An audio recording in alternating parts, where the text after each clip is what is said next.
नागपुर शहर के cyber police station में दर्ज एक साइबर फ्रॉड केस में पुलिस ने बड़ी कार्रवाई की है। 2 और 3 जुलाई के बीच एक व्यक्ति को खुद को टेलीकॉम विभाग और सुप्रीम कोर्ट से जुड़ा अधिकारी बताकर मनी लॉन्ड्रिंग केस में नाम आने की धमकी दी गई। फिरियादी को डराकर आरोपी ने मुंबई पुलिस, सुप्रीम कोर्ट और आरबीआई के फर्जी दस्तावेज भेजे और 23,71,000 रुपए बैंक ऑफ महाराष्ट्र के खाते में जमा करवाए। तांत्रिक विश्लेषण के आधार पर आरोपी रंजन कुमार पटनायक को 5 अगस्त को भुवनेश्वर, ओडिशा से गिरफ्तार किया गया।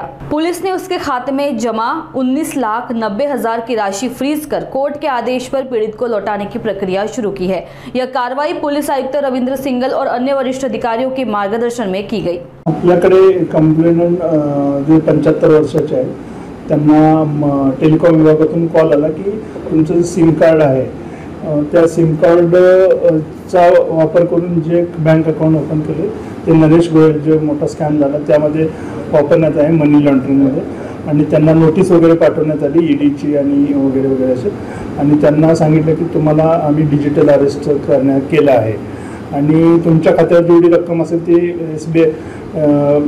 आरबीआयच्या बँक खात्यावर वर्ग करा, जेणेकरून आम्ही पडताळणी करून मग तुम्हाला ती रक्कम परत करू, अशा प्रकारे वगैरे त्यांना व्हॉट्सअप कॉलद्वारे त्यांना अरेस्ट केलं आहे असं सांगून त्यांच्याकडून एफडीद्वारे त्यांनी एफडी केली होती, ती रक्कम एफडी मोडून त्यांनी 31 लाख रुपये त्यांनी ट्रान्सफर केले।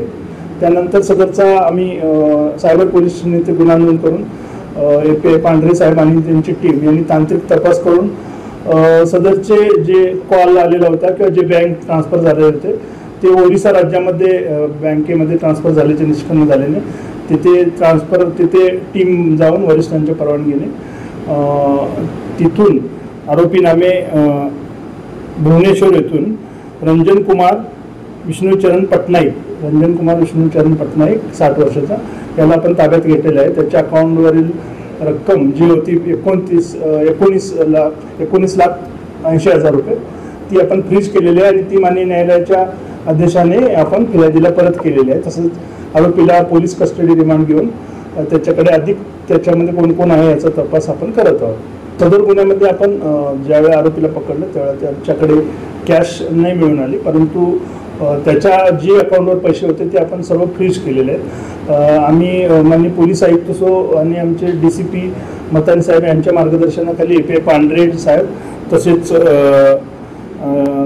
विनोद तोंडफोडे आणि रितेश ठाकूर, व्यंकेश ठाकूर यांची टीम जाऊन त्यांना तांत्रिक सपोर्ट करून आपण सगळ्या गुन्ह्याचा तपास केलेला आहे।